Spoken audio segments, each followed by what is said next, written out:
আলহামদুলিল্লাহ দর্শক, এখন আছি আমি একটা কচুর জমিতে।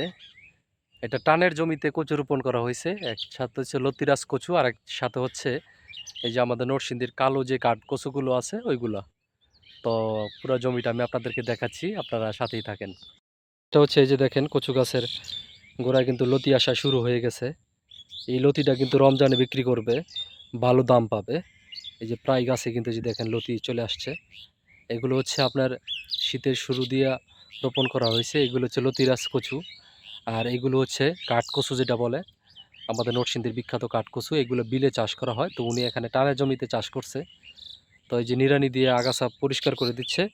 এখন উনি এগুলো পরিষ্কার করে যখন সার ফসফেট ভালো করে দিয়ে দিবেন, তখন দেখবেন যে এই যে প্রায় গাছে কিন্তু দেখেন এই যে লতি আসা শুরু হয়েছে। এই যে এই গাছও কিন্তু লতি আসা শুরু হয়েছে।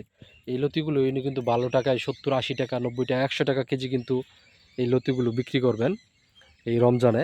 রমজানের সময় কিন্তু এই লতিগুলো অনেক চাহিদা থাকে। আর এই দেখেন প্রত্যেকটা গাছে কিন্তু আপনার লতি আসা শুরু হয়েছে।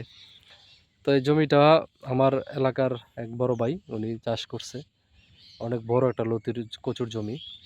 তা পরিষ্কার চলতেছে, বুঝে ফেলাছে যে এখন পরিচর্যা করার মেন সময়। ওই যে ভিতর দিয়ে কিন্তু একবার পরিষ্কার করা শেষ, আমি আপনাদেরকে সামনের দিকে দেখাচ্ছি, সাথেই থাকেন।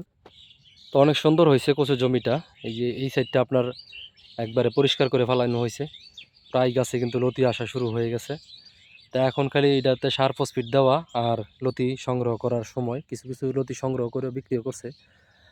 এই যে গাছে এই যে আবার লতি দেখা যাচ্ছে, দেখেন প্রত্যেকটা গাছে কিন্তু লতি আছে। আর এই গাছগুলোতে একটু লতি একটু দেরিতে হয়।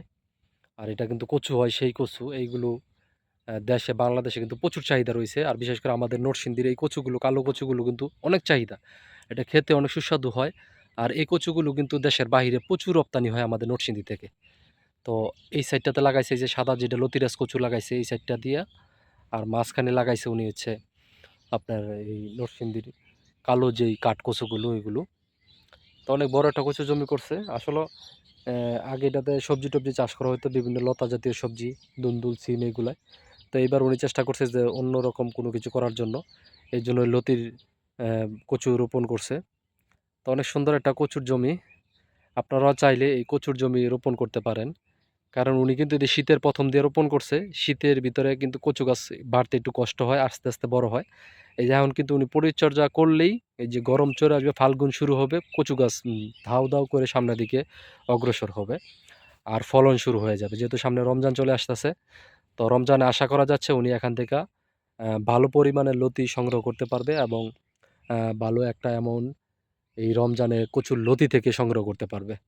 তো আপনারা চেষ্টা করবেন দিনক্ষণ ঠিক করে কোন সময় কোন সবজিটা চাহিদা ভালো থাকবো, ওইটা বিবেচনা করে যদি আপনারা বিভিন্ন রকমের সবজি রোপণ করতে পারেন, তাহলে আশা করা যায় অবশ্যই অবশ্যই আপনি লাভবান হবেন। তো অনেক সুন্দর একটা বড় একটা কচুর জমি।